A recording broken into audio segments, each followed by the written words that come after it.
السلام علیکم ورحمۃ اللہ وبرکاتہ۔ بسم اللہ الرحمن الرحیم، والصلاة والسلام علی رسولہ الکریم وعلی آلہ وصحبہ اجمعین، اما بعد۔ میرے بھائیوں اور بہنوں، دنیا میں انسان جب پیدا ہوتا ہے تو وہ بالکل جاہل ہوتا ہے۔ ان کو ذرا یہاں سے ہٹا دیں پلیز۔ اللہ تعالیٰ فرماتے ہیں واللہ اخرجکم من بطون امہاتکم لا تعلمون شیئا، ہم تمہیں دنیا میں جب لے کر آئے تم کچھ بھی نہیں جانتے تھے، زیرو ہوتا ہے۔ اس کے مقابلے میں باقی جتنی مخلوق ہے وہ انڈے سے نکلی یا پیٹ سے نکلی، وہ انتہائی تعلیم یافتہ ہوتی۔ اس کے لیے قرآن کی دوسری آیت ہے، ہمارے لیے میں نے آیت پڑھ کے سنائی لا تعلمون شیئا، تم کچھ بھی نہیں جانتے تھے۔ باقی مخلوق کے لیے اللہ تعالیٰ نے آیت سنائی ربنا الذی اعطی کل شیء خلقہ ثم ہدی، رب وہ ہے جو پیدا کرتا ہے ہر شے کو اور اسے علم دیتا ہے، اسے ہدایت دیتا ہے۔ چیونٹی کتنی چھوٹی سی ہوتی، اس کا انڈا اس سے بھی چھوٹا ہوتا اور اس کی پیدائش ایک اندھیر سوراخ میں ہوتی، لیکن اس کو لائن وہ صرف 1 سینٹی میٹر دیکھ سکتی، اس سے آگے وہ دیکھ نہیں سکتی۔ اسے لائن بنانا کون سکھاتا؟ اسے باہر شربت کا قطرہ گرے تو خوشبو سونگ کر وہاں پہنچنا اسے کون سکھاتا؟ سانپ کو ڈسنا کون سکھاتا؟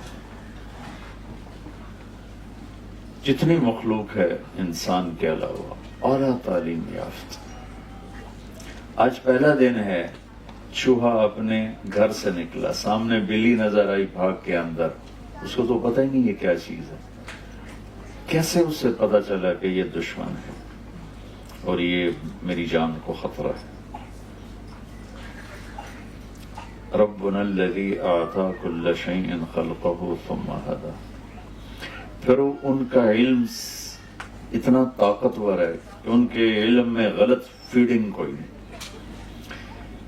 ان کے اندر صحیح علم ہے۔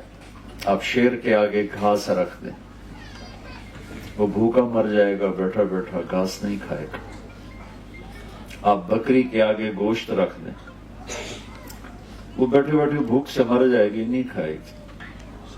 اس کے اندر کا سسٹم بولتا ہے کہ یہ میری غذا نہیں، میرا پرہیز۔ یہ سارے مرد بھی بیٹھے ہیں، عورتیں بھی، کئیوں کو شوگر ہوگی، شوگر والے کے سامنے مٹھائی رکھو، دیکھو کیسے کھاتا،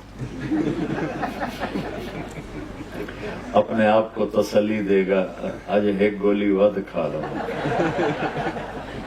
خود ہی تسلی دیتا ہے۔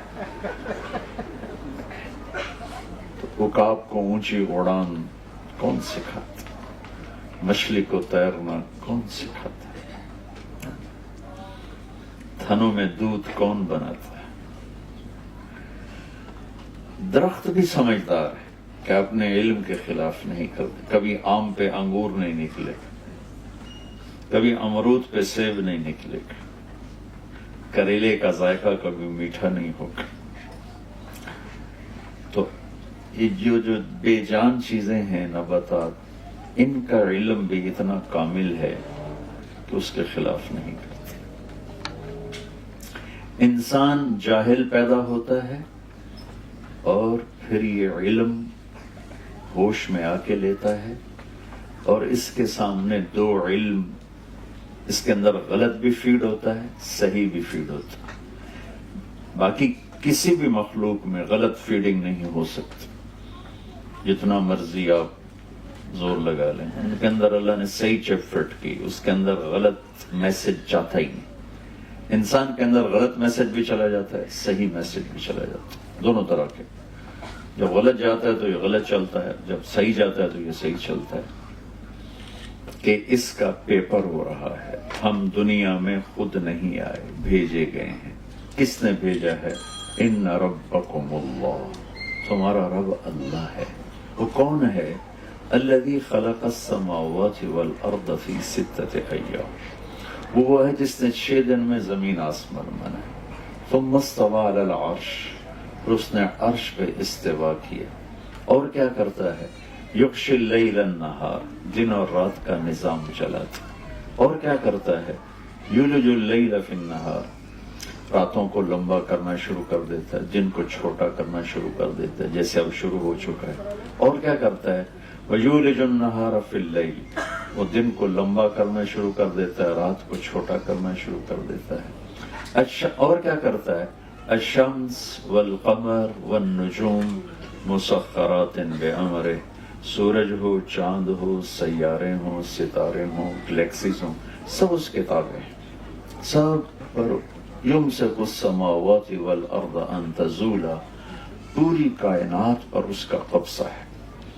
یہ بادلوں کی چھاؤں ہر وقت کہیں ہے، یہاں ہر وقت ہی بادل ہیں، ہمارے پاکستان میں ہم ترستے ہیں کوئی بدل ہی آ جائے، کوئی بارش ہی ہو جائے، یہاں آپ تنگ پڑے اور ڈپریشن ہو رہا ہے، سورج نظر نہیں آ رہا، سورج دیکھنا چاہتے ہیں، تو یہ اللہ اپنی نشانیاں بتاتا ہے، کہتا ہے اگر مجھے پہچاننا ہے تو ان فی خلق السماوات والارض، زمین آسمان میں غور کرو، واختلاف اللیل والنہار، دن کے اجالے رات کے اندھیرے میں غور کرو، والفلک التی تجری فی البحر بما ینفع الناس، سمندر میں جہازوں کے چلنے پر غور کرو، وما انزل اللہ من السماء من ماء، آسمان سے برستے پانی پر غور کرو، وبث فیہا من کل دابہ، اور پھر اس میں زندگی کا پروان چڑھنے پر غور کرو، وتصریف الریاح، موسموں کے بدلنے پہ غور کرو، والسحاب المسخر بین السماء والارض، زمین آسمان کے درمیان یہ بادل ہی بادل ہیں، یہ کون لے کے آ رہا ہے، لآیات لقوم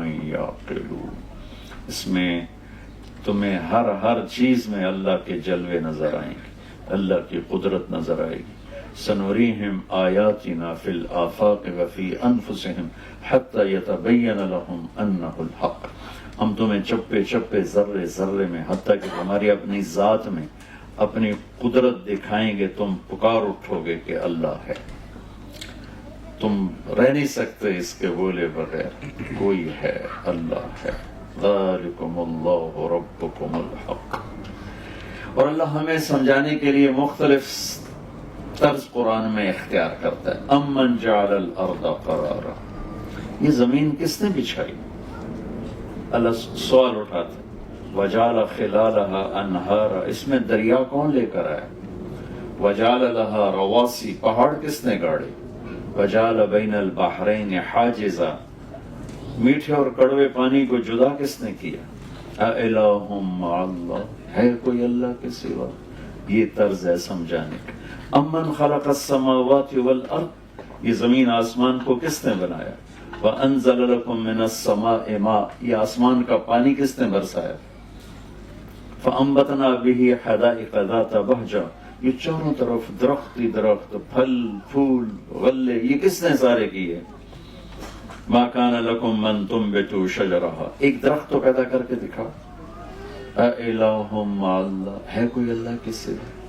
پھر اسی کو ایک اور انداز میں، الم نجعل الارض مہادا، کون ہے اللہ کے سوا جس نے زمین کو بچھایا، والجبال اوتادا، جس نے پہاڑوں کو گاڑا ہو، وخلقناکم ازواجا، جس نے تمہیں مرد عورت میں تقسیم کیا ہو، وجعلنا نومکم سباتا، جو نیند لے کر آیا ہو، وجعلنا اللیل لباسا، جو رات کو چادر بنا کے تمہارے اوپر تان دے اور رات کو لباس بنا دے، کون ہے، وجعلنا النہار معاشا، دن کو کاروبار کے لیے بنانے والا کون ہے، وبنینا فوقکم سبعا شدادا، اوپر 7 آسمان بنانے والا کون ہے۔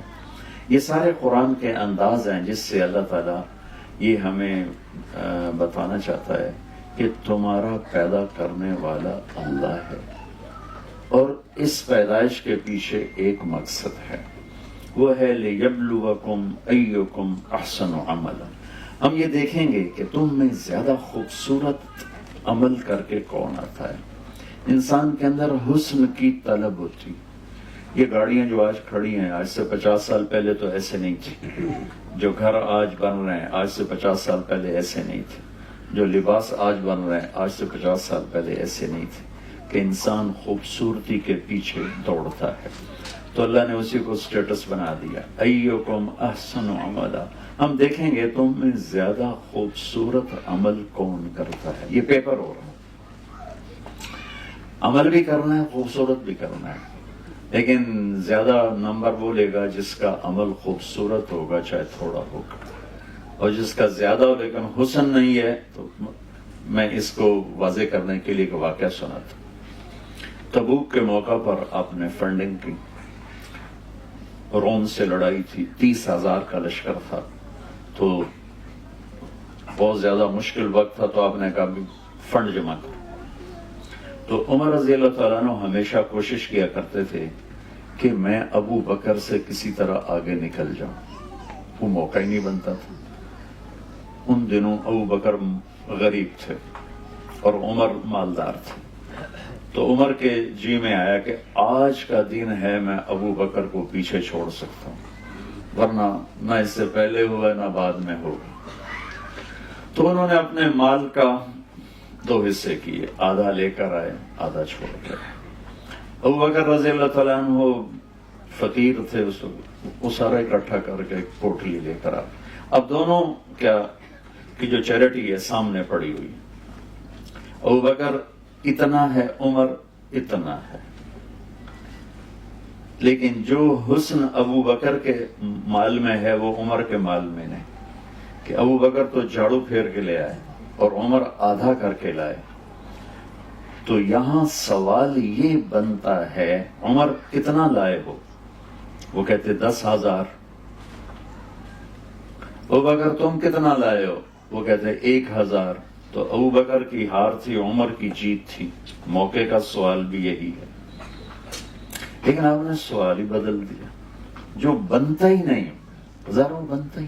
یہ لوگ فنڈنگ کرتے ہیں تو جب کوئی پیسے لکھاتا ہے تو اسی تک ہی رہتے ہیں نا, مجھے میرے 100 پاؤنڈ لکھو, میرے 200 پاؤنڈ لکھو. کبھی کسی نے پوچھا ہے اور پیچھے گھر میں کتنے پڑے ہیں؟ وہ اگلے کی بھی واپس لے لے گا. تجھے تو چور لگ دو, میں نے میرے اگلے بھی واپس کر.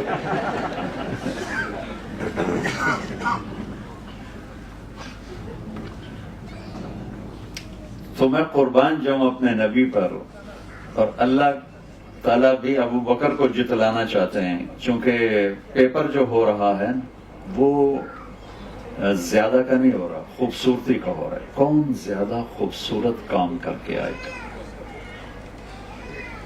تیز تیز پڑھی ہوئی 10 رکعت سے 2 رکعت اچھی طرح پڑھی ہوئی اللہ کو زیادہ پیاری لگتی. تو اب میرے نبی کا سوال سنو, جو اس موقع پہ بظاہر بنتا ہی نہیں لیکن ہے ہی وہی موقع کا سوال. آپ نے کہا عمر پیچھے کیا چھوڑ کے آئے؟ ما ترکت لأہلک یا ما خلفت. حضرت عمر پہلے ایسے کھڑے تھے پھر ایسے ہو گئے. انہوں نے کہا بھئی عمر تو گیا. اس سوال سے ہی سمجھ گئے کہ عمر تو ہار گیا. تو پہلے بڑے جوش میں کھڑے تھے پھر ایک دم ڈھیلے ہو گئے. تو بڑے ایسے ٹھنڈے سے لہجے سے کہا, ان کو اسی خبر ہو گئی کہ اللہ کے نبی نے مجھے ہرا دیا. تو بڑے ایسے ٹھنڈے سے لہجے سے یا رسول اللہ آدھا چھوڑ کے آیا ہوں, آدھا لے کے آیا.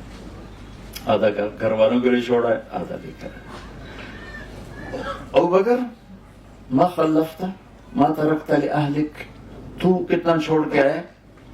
انہوں نے کہا ترکت اللہ و رسولہ, میں تو وہاں اللہ اس کے رسول کو چھوڑ کے آیا ہوں, باقی سارا کچھ لے کے آیا. تو اب ابو بکر کا اتنا تھا وہ اتنا ہو گیا, اور عمر کا اتنا تھا وہ اتنا ہو گیا. تو عمر کہنے لگے ابو بکر لن اسبقک ابدا, میں تجھ سے آگے کبھی نہیں نکل سکتا. تو میرے بھائی بہنوں, لندن میں ہو یا مدینہ میں ہو, ہم پیپر دے رہے ہیں, ٹیسٹ دے رہے ہیں, اور کامیاب وہ ہوگا جس سے اللہ راضی ہو جائے, اور ناکام وہ ہوگا جس سے اللہ ناراض ہوگا. اللہ نے دونوں طاقتیں چلا دی ہیں، اور کامیاب کون ہے کہ ناکام کون ہے، اس مضمون کو قرآن نے جس طاقت سے بیان کیا اور کسی چیز کو بیان، حتیٰ کہ توحید اور رسالت پر بھی اتنا زوردار کلام نہیں آیا جتنا اس چھوٹے سے مفہوم پر آیا ہے۔ کامیاب کسے کہتے ہیں، ناکام کسے کہتے ہیں؟ کیونکہ آپ ایک مادی جہان میں، بلکہ ہم سب ایک ایسے جہان میں ہیں جہاں نہ انسانیت کی کوئی قدر رہ گئی ہے نہ صفات، کہ ہر ایک کو پیسے پہ تولا جا رہا ہے، ڈگریوں پہ پرکھا جا رہا ہے، وہ انسان ہے یا گدھا ہے یہ کوئی میٹر نہیں ہے۔ ایسے کہ واقعہ یاد آ گیا، ہم جب کوئی رشتے آنے شروع ہوتے ہیں تو تاجر ہوتے ہیں تو پوچھتے ہیں لڑکے کا بزنس کیا ہے، اور جو جابین ہوتے ہیں وہ کہتے ہیں لڑکے کی جاب کیا ہے، جو ہمارے جیسے زمیندار گھرانے والے ہوتے ہیں وہ کہتے ہیں زمین کتنی۔ کبھی کوئی نہیں پوچھتا وہ خود کیسا ہے، انسان ہے یا کھوتا ہے جس کو میں لڑکی دینے جا رہا ہوں، وہ بندے کا پتر بھی ہے کہ نہیں؟ تو ہمارے ایک فیملی میں رشتہ ہو رہا تھا، وہ بچی انتہائی نیک تہجد گزار، میری اپنی فیملی میں۔ تو ہماری فیملی کا بیک گراؤنڈ ذمہ دار ہے، تو میں نے ان کی خالہ سے پوچھا، وہ سب کی خالہ تھی، میں کہا ماسی چھوڑ کے ہو جائے لڑکا کیسا ہے؟ میں نے اپنی زبان میں کہا ماسی چھوڑ کے ہو جائے۔ اب ماسی کا جواب سنو، پترو دے 14 مربین۔ میں نے کیا کہا تھا، لڑکا کیسا ہے؟ اس نے کیا کہا، بیٹا اس کے 14 مربے ہیں۔ ہمارے ماحول کے مطابق اس نے جواب، میں نے دوبارہ پوچھا، میں نے کہا ماسی چھوڑ کے ہو جائے لڑکا کی ہو جائے، لڑکا کیسا؟ کہنے لگی پتر وہ 14 مربے ہیں۔ میں نے تیسری دفعہ ماسی میں زمین نہیں پوچھتا پیا، میں اس دا پوچھتا پیا بھی وہ کی ہو جائے کہ پتر دسیا تو ہے وہ 14 مربے۔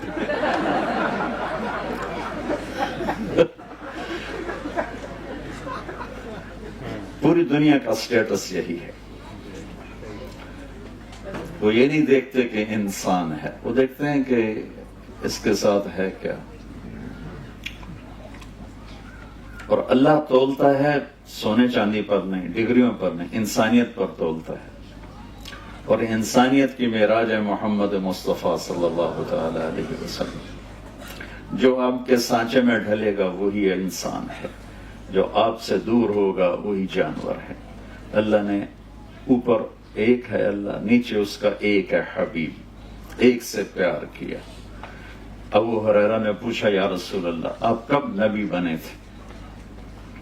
تو اس کا سادہ جواب تو 40 سال کی عمر، اور کیلکولیٹڈ جو میں آپ کو حساب کر کے بتا رہا ہوں، 40 سال 6 مہینے 10 دن، اور یہ 40 سال 6 ماہ 10 دن ہیں، یہ محرم صفر عربی مہینوں کے لحاظ سے، جنوری فروری کے لحاظ سے نہیں۔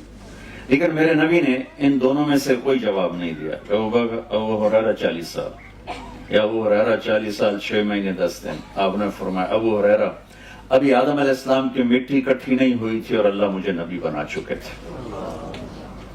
اللہ تعالیٰ نے پیدائش کائنات، آدم نہیں، پیدائش کائنات سے 2000 سال پہلے سورہ یاسین کی تلاوت فرمائی، اور سورہ یاسین کی تلاوت، سورہ یاسین شروع ہو رہی ہے یاسین والقرآن الحکیم انک لمن المرسلین، مجھے قسم ہے قرآن حکیم کی آپ میرے رسول ہیں۔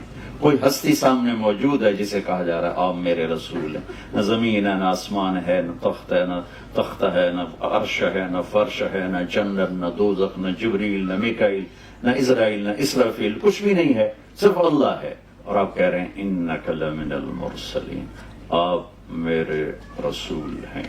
کوئی سامنے موجود ہے ہستی۔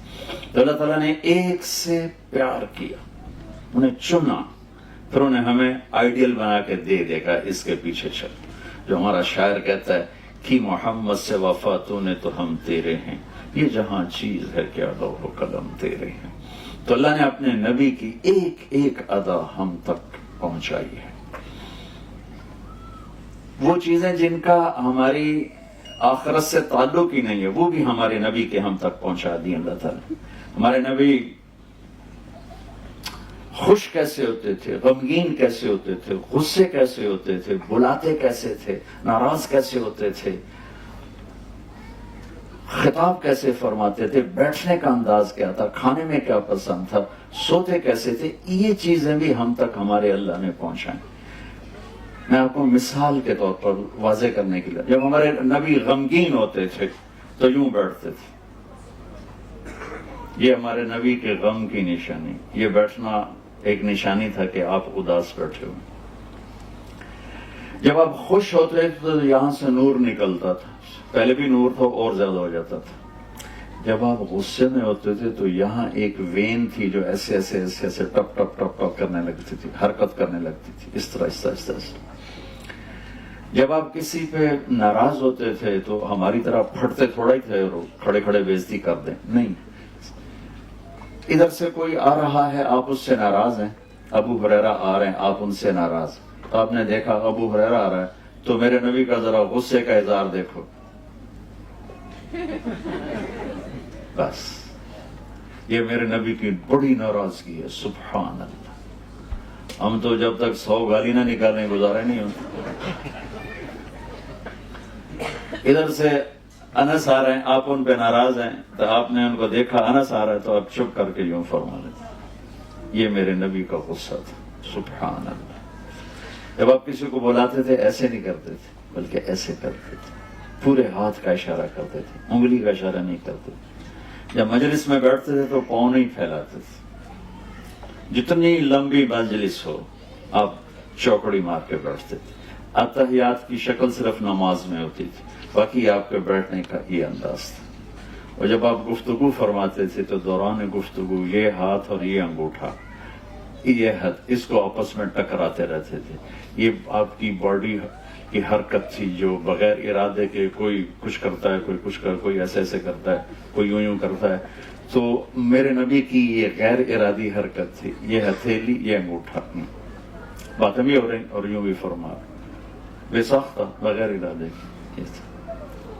آپ کو کوئی ادھر سے بلاتا، نبی احمد انس صاحب مجھے کہیں طارق جمیل صاحب تو میں کہوں گا جی، اس سے زیادہ میری اوقات نہیں۔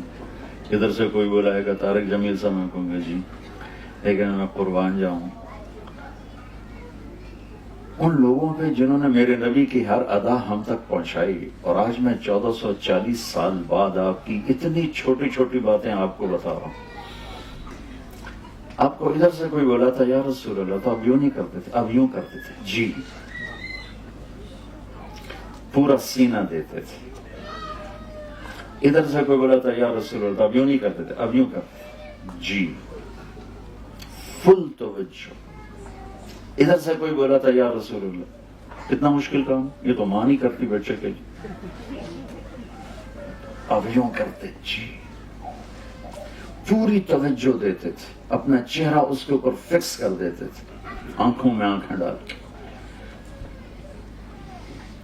توجہ فرمائیں کہ چہرہ میری طرف پھر، اس موبائل نے ہمیں تباہ کر دیا، ماؤں نے اپنی اولاد برباد کر دی، موبائل دیکھے جا رہی بچے سے بات کر رہی، اس کو نہیں پتا کہ کتنا وہ ہرٹ ہو رہا ہے۔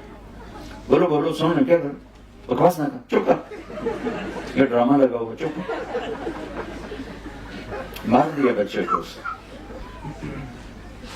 بیوی کا اپنا موبائل ہے، صاحب کا اپنا موبائل ہے، بچوں کے اپنے، ایک چھت کے نیچے سب بیٹھے ہیں بوتلوں میں، آپس میں کوئی بات نہیں ہو رہی ہے۔ جب یہ نہیں تھے تو ہماری آپس میں باتیں ہوتی تھی، اب آپس کی باتیں ختم ہو گئی۔ ایک ہاتھ میں 7 بر اعظم آ گئے، لیکن ایک چھت میں بہن بھائی جدا ہو گئے، خاوند بیوی جدا ہو گئے۔ میرے نبی نے گھر کی زندگی سمجھائی، تو ہم نے کہا جب کوئی تمہیں پکارے تو پوری توجہ دو۔ توجہ عربی کا لفظ ہے، اس کا مطلب ہے کہ یہ جو تیرا بوتھا ہے نا میری طرف کر۔ خود موبائل دیکھ رہا اور بیٹے سے بات کر رہا، مار دیا ہے اس چیز نے۔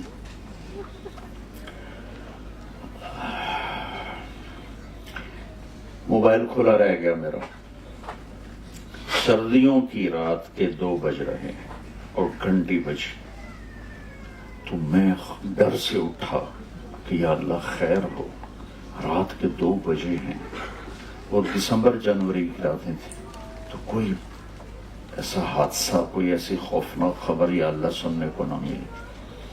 میں نے فون کان کو میں جی کہا جی مولانا صاحب بول رہے ہو؟ میں کہا جی بول رہا ہوں۔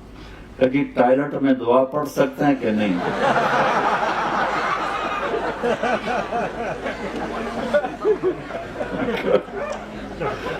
فٹے منہ تیرا تو وہ پہلے گھڑی ویک میں ٹائم کی ہویا ہے، اور بدبخت یہ بات انہیں مجھے رات کے 2 بجے اٹھا کے پوچھنی کہ ٹائلٹ میں دعا پڑھ سکتے ہیں۔ اس نے ہمارے اخلاق بگاڑ دیے۔ میرے نبی عزت دیتے تھے، عزت دیتے تھے، پوری ایک زندگی دے کر گئے ہیں۔ اور جب آپ یعنی چھوٹی سی بات ہے، گرمیوں میں باہر سوتے ہیں، سردیوں میں اندر سوتے ہیں، ٹھیک ہے؟ جب مرضی، کوئی گرمی لگی تو باہر بستر بچھا لیا، سردی لگی تو اندر بچھا لیا۔ لیکن میں قربان جاؤں صحابہ پر کہ کتنی باریک اور چھوٹی سی بات ہے، جب سردیاں گرمی میں کنورٹ ہوتی ہیں اور آپ حکم دیتے کہ میرا بستر باہر بچھایا جائے تو وہ جمعہ کی رات ہوتی تھی، اور جب گرمیاں ٹھنڈک میں بدلتی ہیں اور آپ فرماتے میرا بستر اندر بچھایا جائے تو وہ جمعہ کی رات ہوتی تھی۔ اتنی چھوٹی چھوٹی بات بھی ہم تک پہنچی۔ آپ کو اجوا کھجور پسند تھی، برنی کھجور پسند تھی، دودھ میں تھوڑا پانی ملا کے پیتے تھے، کتنی چھوٹی چھوٹی بات ہے۔ دودھ کے ساتھ گوشت نہیں کھاتے تھے، گوشت کے ساتھ دودھ نہیں کھاتے تھے، پیتے تھے۔ تازہ کھانا کھاتے تھے، کبھی باسی نہیں کھایا۔ ماشاءاللہ تھوڑے تھے ہفتے ہفتے فریجاں پہ ہوتے، گرم کرو تو کھاؤ، گرم کرو تو کھاؤ۔ میرے نبی تازہ کھاتے تھے، یا فاقہ یا تازہ۔ صرف ایک زندگی میں ایک دفعہ باسی روٹی کھائی، حضرت ام ہانی کے گھر جب آپ آئے تھے حج کے موقع پر، اس وقت ان کی دلداری میں آپ نے 2-4 لقمے لے لیے، ورنہ یا آپ تازہ کھاتے تھے یا فاقہ فرماتے تھے۔ جس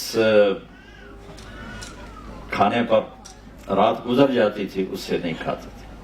ہم تو 8 دن کے ماشاءاللہ چل رہے ہوتے ہیں پکوان۔ میں آپ کو کتنے نبی کی وہ جو آپ نے کبھی زندگی میں سنی نہیں ہوں گی، اور ان کا ہماری جنت دوزخ سے بھی تعلق نہیں ہے، لیکن میں صرف ایک ذہن سازی یہ کر رہا ہوں کہ میرے نبی کی زندگی کی ہر شے محفوظ ہے، ہر شے محفوظ ہے۔ اپنے نبی کی زندگی کو سیکھیں۔ اگر کامیابی دنیا سے، اللہ کی قسم اگر اللہ راضی ہے تو موت سے خوبصورت کوئی پیغام نہیں ہے، اور اگر اللہ ناراض ہے تو موت سے خوفناک کوئی پیغام نہیں۔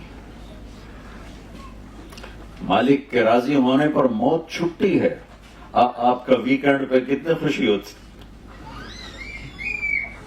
جمعے کو کیسے خوشی ہو رہی تھی کہ اب چھٹی ہو گئی، آج 2 دن کی چھٹی ہو گئی۔ اللہ کی قسم اگر اللہ راضی ہے تو موت ویکنڈ آ گیا، اور اگر اللہ ناراض ہے تو پھر قید خانہ آ گیا۔ تو چھٹی ایک خوشی لے کر آتی ہے۔ مسلمان مرد عورت کے لیے موت چھٹی ہے، خوشی لے کر آتی ہے۔ تو اللہ نے اپنے محبوب کو، آپ کی زندگی کی ہر ادا کو ایسے سیمپل بنا کر رکھا۔ میں آپ کو اپنے نبی کا حلیہ ایک حدیث سے بتاتا ہوں۔ آپ سفر میں تھے تو رابغ، جب آپ ہجرت پہ جا رہے تھے، ایک بڑی عورت کے خیمے پر رکے تھوڑی دیر۔ جب آپ تشریف لے گئے تو اس کا خامد آیا تو پوچھا وہ کون آیا تھا، یہاں کوئی لگتا ہے کوئی آیا تو اس نے چند الفاظ میں ہمارے نبی کا حلیہ بیان کیا کہ میں نے کیا دیکھا، یہ اس نے بیان کیا۔ تو کہنے لگی رأیت رجلا ظاہر الوضاء ابلج الوجه حسن الخلق لم تعبه فجلة ولم تزر به سعلة وصيم قصيم في عينيه دعج في أشفاره وطف في صوته سحر في لحيته كثافة في عنقه سطح أزج أقرن أكح الأحور إن تكلم علاه البهاء وإن سكت علاه الوقار. آپ کو ترجمہ تو سمجھ میں نہیں ہے، لیکن ردم سمجھ میں ہے کہ نہیں ہے؟ کیا موسیقی ہے، الفاظ میں کیا موسیقی ہے، کیا ردم ہے، کیا نغمہ ہے. وہ کہنے لگی اپنے خامن سے کہ میرے آقا میں کیا بتاؤں، مجھے یوں لگا، میں نے ایک شخص دیکھا، مجھے یوں لگا جیسے 14ویں کا چاند کپڑے پہن کے زمین پہ اتر آیا. مجھے ایسے لگا کہ چاند ہی انسانی شکل میں ڈھل کے زمین پہ اتر آیا ہو. ایسا حسن و جمال تھا کہ آنکھ دیکھنے سے تھکتی نہیں تھی. وسیم، جس کو دیکھ کے جینا بھرے اسے وسیم کہتے ہیں. اور وہ دنیا میں ایک ہی آئے ہیں، وہ ہیں میرے آپ کے نبی. وسیم، جتنا دیکھو دیکھنے کا شوق بڑھے. حسین سے حسین چیز مل جانے کے بعد ختم، اس کا قیمت ختم، حسن ختم، کشش ختم. وسیم کسے کہتے ہیں؟ جس کو زندگی بھر بھی دیکھتے رہو تو جینا بھرے، وہ صرف ایک آئے، وہ ہے محمد مصطفیٰ صلی اللہ علیہ وسلم. قسیم، قسیم کسے کہیں؟ جس کو جدھر سے دیکھو ادھر سے خوبصورت نظر آئے. ہر جسم کا حصہ جن کا حسن و جمال سے بھرپور ہو اسے قسیم کہتے. خوبصورت آنکھ تھی، پلکیں بڑی گول تھی، یہاں بال نہیں تھی، ماتھا بڑا روشن تھا، داڑھی بڑی خوبصورت تھی، دانت بڑے نورانی تھے. آپ کے دانتوں کے بارے میں آتا ہے جب آپ مسکراتے تھے تو آپ کے دانتوں سے نور نکل کے باہر نظر آتا تھا، ایسے شعاع کی طرح نظر آتا. بلکہ آپ کا چہرہ ہی ایسا نورانی تھا. حضرت عائشہ رضی اللہ تعالیٰ نے اپنے گھر میں کپڑا سی رہی تھی، سوئی گر گئی، چھوٹی سی سوئی، اندھیر کمرہ، نظر نہیں آ رہی، ویسے ٹٹول رہی تھی. اتنے میں ہمارے نبی کمرے میں انٹر ہوئے. آپ کے چہرے کے شعاع سے سوئی چمکنے لگی. تو ایک ذات ہمیں اللہ نے دی ہے، سر سے لے کر پاؤں تک ہر چیز جن کی پیدائش سے وفات تک ہر چیز جن کی اللہ نے ہم تک پہنچا دی. ان کا نسل نامہ، ان کا نسب نامہ جسے ہم اپنی زبان میں پیڑھی کہتے ہیں، باپ دادے پردادے نہ بھی ہوں. ایک دفعہ ہمارے چچا نے نام نکلوائے ہمارے بزرگوں کے جو انگریزوں کے دور کے رجسٹر تھے، اس میں سے 16 نام نکلے. 16 اس سے اوپر ہندو ہوں گے یا سکھ ہوں گے جو بھی تھے، تو 16 نام نکلے. تو میں نے وہ 16 وہ میرے بھائی نے ان کو فریم کروا کے میں نے ان کو کئی دفعہ پڑھا کہ میں یاد کروں اپنے بزرگوں کا نام، مجھے یاد نہیں ہوئے. میرے نبی کے باپ سے عبداللہ سے آدم تک 80 نام ہیں. وہ میں ہر روز سناتا ہوں، ساری دنیا کو سنا چکا ہوں کہ میرے نبی کی پیڑھی، میرے نبی کا نسب پوری کائنات میں سب سے اعلیٰ ہے، سب سے افضل ہے. آپ نے فرمایا میرے والدین میں سے آدم سے لے کر عبداللہ تک کسی سے بدکاری نہیں ہوئی، کسی سے زنا نہیں ہوا، سب پاک دامن ہیں. اور جس باپ کی پشت میں آپ کا نور ہوتا اس باپ کا ماتھا روشن ہو جاتا تھا یا نور نظر آتا تھا. حضرت ہاشم بازار سے گزر رہے تھے، ایک یہودی عورت کی نظر پڑی. کہنے لگے ہاشم جو لینا ہے لے لو، ایک رات میرے ساتھ گزارو. تو انہوں نے فرمایا میں عزت دار آدمی ہوں، تو مجھے گناہ کی دعوت دیتی. وہاں ان کی شادی ہوگی حضرت سلمہ سے. چند دن گزرے تو وہ مدینے کے بازار میں تھے، تو وہ عورت آگے سے آ رہی تھی. تو ہاشم نے ان کو روک لیا اور فرمایا کہ مجھے تم گناہ کی دعوت دے رہی تھی، شادی کر لو. تو اس نے یوں دیکھا، پھر کہنے لگی ہاشم مجھے غلط نہ سمجھنا، میں عزت دار پاک دامن عورت، میں بازاری عورت نہیں ہوں. تیرے ماتھے پر آخری نبی کا نور تھا، میرے جی میں ہے کہ وہ میرے پاس آ جائے، لیکن وہ سلمہ کا نصیب تھا وہ لے کے، اب مجھے کوئی حاجت نہیں ہے. تو میرے نبی کی نسل عبداللہ سے محمد بن عبداللہ بن عبد المطلب بن ہاشم بن عبد مناف بن قصی بن کلاب بن مرہ بن کعب بن لوی بن غالب بن فہر بن مالک بن نضر بن کنانہ بن خزیمہ بن مدرک بن الیاس بن مدر بن نزار بن معد بن عدنان بن اود بن حمیسہ بن سلامان بن عوز بن بوز بن قموال بن ابی بن عوام بن ناشد بن حزا بن بلداس بن يدلاف بن طابخ بن جاحم بن ناحش بن ماقي بن عيفي بن عبقر بن عبيد بن الدعاء بن حمدان بن سنبر بن يثربي بن يحزن بن يلحن بن إرعوى بن عيذي بن زيشان بن عيسر بن أقناد بن إيهام بن مقصر بن ناحث بن زار بن سمي بن مزي بن عوض بن عرام بن قيدار بن إسماعيل بن إبراهيم بن آذر بن ناحور بن سروج بن فائد بن أرفخشاد بن سام بن نوح بن لامك بن ماتوشال بن إدريس بن يرد بن ملهلئيل بن قينان بن آنوش بن شيس وبن آدم علیہ الصلوۃ والسلام۔ میرے بھائی بہنوں، جہاں رہنا ہے رہو، اپنے نبی کی زندگی کو سیکھ کے رہو۔ میں گھنٹے سوا گھنٹے میں آپ کو کیا عرض کروں گا، آپ کو سارے قرآن کا خلاصہ بتا کہ دنیا اور آخرت کی کامیابی چاہیے تو اپنے نبی کی زندگی، اپنے نبی کی زندگی، اپنے نبی کی زندگی۔ اب فیملیز بیٹھی ہیں، میں تھوڑا سا اپنے نبی کی زندگی کا فیملی والا رخ آپ کو بتاتا ہوں۔ فرائض چند ہیں، 5 نمازیں ہیں، 30 روزے ہیں، سال کے بعد زکوٰۃ ہے 1 دفعہ مالدار کے لیے، اور زندگی میں 1 دفعہ حج ہے مالدار کے لیے، اور صحت مند، مالدار پلس صحت مند۔ بیمار ہے تو معاف ہو جائے گا، صحت مند بھی ہو مالدار بھی ہو تو حج فرض، اور زکوٰۃ پیسے والے پر فرض ہے۔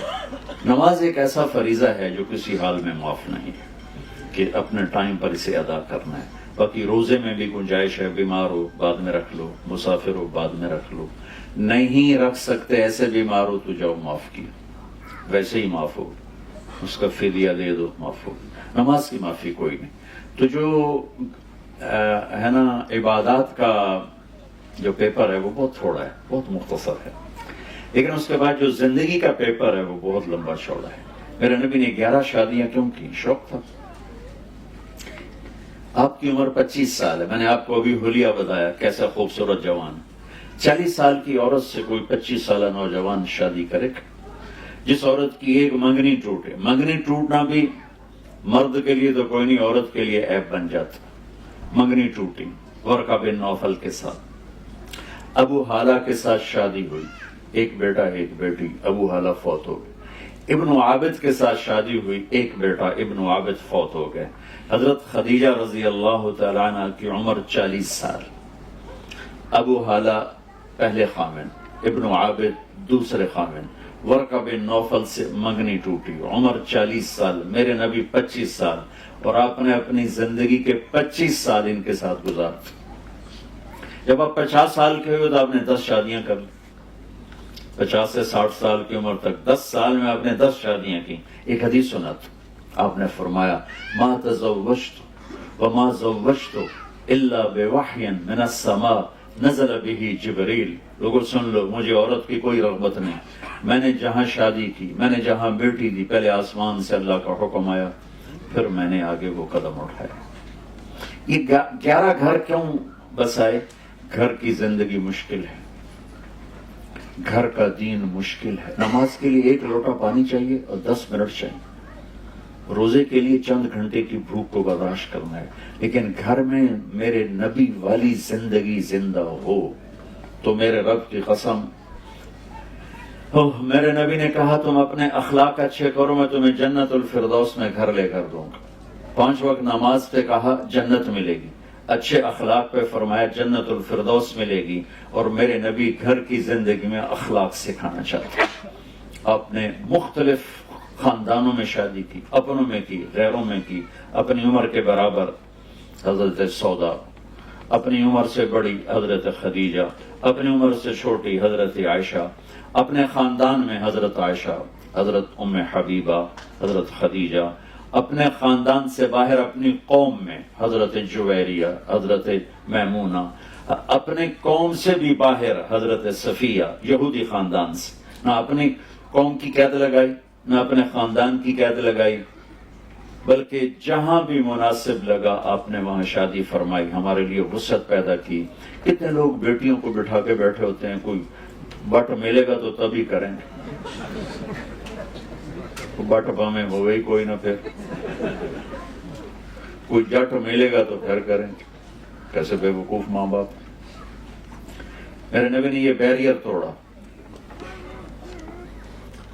سبحان اللہ. میں نے ابھی حدیث سنائی کہ پہلے آسمان سے وحی آئی، پھر میں نے قدم اٹھایا. ٹھیک ہے. حضرت علی آئے فاطمہ کے رشتے کے لیے، اور جبریل اس سے پہلے آ گئے کہ یا رسول اللہ فاطمہ علی کے لیے. یہ جبریل آ چکے کہ فاطمہ علی کے لیے. اور آ کے بیٹھے اور شرم کی وجہ سے بولا نہیں گیا، تو آپ نے خود ہی فرمایا علی فاطمہ کے لیے آئے ہو؟ ان کے جی. تو آپ نے کہا انشاءاللہ، اور یہ کہہ کر اٹھ کے چلے گئے. یہ باہر نکلے تو صحابہ کھڑے تھے انتظار میں بھی کیا ہوتا ہے. تو پوچھا صحابہ نے کیا ہوا؟ کا انکار ہو گیا. کہنے لگے انکار ہو گیا؟ کہنے لگے ہاں. کیوں؟ کا کچھ بولا ہی نہیں، کچھ کہا ہی نہیں، نہ ہاں نہ نہ. تو عبد الرحمن بن عوف کہنے لگے کچھ بولے تھے؟ تو کہنے لگے ہاں انشاءاللہ کہا تھا. کہا تو مبارک ہو گیا. کہا وہ کیسے؟ کہا نبی کا انشاءاللہ ہاں ہوتا ہے. انشاءاللہ کیوں کہا؟ جبریل تو پہلے آ کے بتا چکا ہے کہ فاطمہ علی کے لیے اللہ لکھ چکے ہیں. یہ بہت بڑا سبق آپ کو سنا رہا ہوں اپنے نبی کی زندگی کا. آپ نے ہاں نہیں کی. فاطمہ جیسی بیٹی، محمد جیسا باپ اور علی جیسا رشتہ، اور جبریل اوپر سے خبر لا چکے ہیں کہ یہ یہی ہوگا. پھر آپ گھر گئے اور بیٹی کو بلایا کہ بیٹی فاطمہ علی کا رشتہ آیا ہے، ہاں کر دو. سبحان اللہ. یہ اللہ نے ہمیں، اللہ کے نبی نے ہمیں سکھانے کے لیے یہ قدم اٹھایا. آپ کا آج کل کی بیچاری بیٹیاں کچھ نہیں کہتی، چپ کر کے چلی جاتی ہیں. فاطمہ جیسی بیٹی، جنت کی عورتوں کی سردار، اور محمد مصطفیٰ جیسا باپ، وہ باہر جس کو بھی ہاں کر دیتے. آپ کا کیا خیال ہے؟ فاطمہ نے کہنا تھا نہیں، باپ محمد مصطفیٰ جیسا ہو، بیٹی فاطمہ جیسی ہو، داماد علی جیسا ہو، فاطمہ ہاں کر دو. کہ یہ بیٹی کا حق ہے، یہ بیٹے کا حق ہے. بیٹا آپ کی یہاں شادی کر دیں، آپ کو منظور ہے؟ آپ خوش ہیں؟ جی اب کرو. وہ کہے میں نے نہیں کرنی، تو یہ نافرمان نہیں ہے. اگر بیٹی کہتی میں نے یہاں نہیں کرنی، وہ نافرمان نہیں ہے. اگر بیٹا یہ کہتا ہے میں نے یہاں نہیں کرنی، وہ نافرمان نہیں ہے. ہم پیدا ہوتے ہی اے میری تے ہے میرے پتر بھی، پہلے ہی ملا کے بہ جاندے، پیچھے لڑائیاں شروع ہو جاندی. میں قربان جاؤں، کیا خوبصورت سبق دے رہے ہیں. ہم اپنی بچیوں کو اٹھاتے ہیں، شادی کرتے ہیں، لیکن ہمارے ملک، مجھے یہاں کا نہیں پتا کیا معاشرہ، ہمارے ملک میں بچیوں سے نہیں پوچھا جاتا، صرف ان کو خبر دی جاتی ہے، اسی طرح اتنے رشتہ کر دیتے. وہ جانور ہے، انسان ہے، وحشی ہے، بدماش ہے، بس اب ہم نے یہی کر دیا ہے. ہماری عزت کا سوال ہے. یہ ماں باپ اپنی ایک جھوٹی عزت کا بت بناتے ہیں، پھر اس کی پوجا کرتے، اپنی اولاد کو ذبح کر دیتے. تو یہ میرے نبی کی زندگی کی کیا خوبصورت ادا ہے. جب حضرت فاطمہ نے ہاں کی تو آپ فوراً باہر نکلی. ہم نے کہا علی بلاؤ. علی آ گئے. لوگوں کو اکٹھا کرو. لوگ مسجد بھر گئی. فوراً آپ ممبر پہ کھڑے کر علی کو سامنے بٹھایا اور آپ نے فرمایا لوگوں میرے پاس جبریل اللہ کا پیغام لے کر آئے ہیں کہ میں اپنی بیٹی فاطمہ کا نکاح علی کے ساتھ کروں. پھر آپ نے ان کا نکاح پڑھایا، ایجاب و قبول کروایا کہ علی میں نے فاطمہ بنت محمد کو 400 درہم مہر کے عوض تیرے نکاح میں دیا، تجھے قبول ہے؟ انہوں نے کہا جی مجھے قبول ہے، اور سجدے میں چلے گئے اور زور سے دعا پڑھی رب اوزعنی ان اشکر نعمتک التی انعمت علی وعلی والدی. یہ دعا پڑھی اور اس پر اللہ کے نبی نے زور سے آمین فرمایا. آمین. پھر 1 ماہ، 6 ماہ، 1 سال، 2 ماہ، یہ سب احادیث میں ملتا ہے. فوری رخصتی نہیں ہوئی، کچھ عرصہ ٹھہر کے وہ تھوڑے مدت بھی لکھی ہوئی ہے، لمبی مدت بھی لکھی ہوئی ہے، لیکن جب رخصتی ہوئی تو آپ نے علی کو کہا کہ آ کے فاطمہ کو لے جاؤ۔ علی اونٹنی لے کر آئے، سلمان فارسی ساتھ آئے، عقیل ساتھ آئے، آپ علی کو اندر لے کر گئے اور فاطمہ کا ہاتھ پکڑ کے علی کے ہاتھ میں دے کر فرمایا علی تجھے نبی کی بیٹی مبارک ہو۔ سبحان اللہ۔ پھر فرمایا میری بیٹی فاطمہ مجھے اپنی فیملی میں جو سب سے پیارا تھا میں نے تیرا ہاتھ اس کے ہاتھ میں دے دیا ہے۔ پھر اپنے پیالے میں پانی منگوایا اور اس پر قل اعوذ برب الفلق قل اعوذ برب الناس پڑھ کے اس پر دم کیا، پھونکا، پھر ایسے اس میں انگلیاں ڈال کے علی کے سینے پر چھڑکاؤ کے، پھر فاطمہ کے سینے پر، پھر ان کی کمر پر، پھر ادھر ایک روایت میں یہاں بازوؤں پر، پھر باقی کہا کہ یہ پی لو، باقی ان کو پلا دیا۔ میرے نبی ایک زندگی دے کر گئے، ایک بھرپور زندگی دے کر گئے۔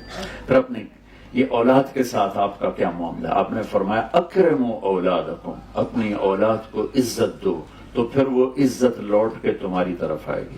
آپ جس معاشرے میں رہ رہے ہیں یہ زندگی بہت تیز ہو گئی ہے، اچھا گھر ہونا چاہیے، اچھی گاڑی ہونی چاہیے، اس کے لیے قرضہ لے لو، قرضہ لے لو، گھر لے لو، بڑا گھر لے لیا، بڑی گاڑی لے لی، اب بیوی بھی کام کرے، خامند بھی کام کرے تو اولاد اگنور ہو جاتی، اولاد نظر انداز ہو جاتی ہے۔ سب سے قیمتی سرمایہ یہاں کے مسلمان نظر انداز کرتے ہیں اپنے ایک بڑے گھر کے لیے، ایک بڑی گاڑی کے لیے اور ایک لیوش زندگی کے لیے، لیکن سب سے قیمتی سرمایہ کو ضائع کر دیتے ہیں کہ انہیں ٹائم نہیں دیتے۔ جو ماں باپ بچوں کو ٹائم نہیں دیتے ان کے بچے ضائع ہو جائیں گے، اور جو ماں باپ بچوں کو ٹائم دیں گے وہ لندن میں رہیں، مدینے میں رہیں، ان کے بچے اچھے انسان بنیں گے، اچھے مسلمان بنیں۔ میرے نبی نصیحت نہیں کر، آپ حیران ہوں گے 7 سال کی عمر حضرت حسن کی تھی جب ان کا انتقال ہوا ہمارے نبی کا، 6 سال حضرت حسین، 7 سال میں حسن حسین کو ایک نصیحت نہیں کی، صرف پیار دی، گود دی، گود میں بٹھاتے، سینے پہ لٹاتے، کمر پہ بٹھاتے، کندھوں پہ بٹھاتے، پیار کرتے، ان کے ماتھے کو چومتے، ان کے چہرے کو چومتے، ان کی پشت کو چومتے، اور ان کے لیے یوں ایسے گھوڑا بن جاتے، گھر میں آتے نا ایسے ہو جاتے اور کہتے آؤ میرے اوپر چڑھ جاؤ، تو وہ دونوں کو اپنے اوپر بٹھا کر نا کمرے میں چکر لگاتے، یوں پورے یوں چکر لگاتے، اور پھر یوں کر کے کہتے تمہارا اونٹ کیسا ہے، کیف مطیتکما، اور اونٹ کیسا ہے، پھر ان دونوں کو اتار دیتے۔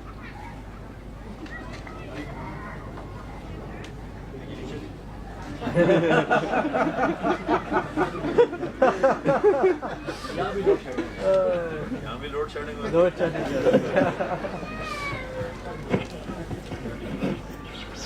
دونوں کو اتار دیتے۔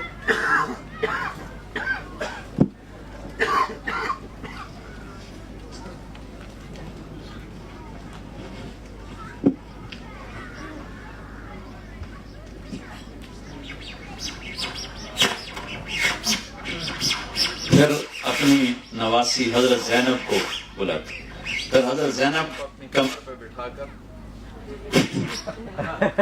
میرے ساتھ کوئی اور بھی بول رہا ہے تو بھائی یہ کیا ہے؟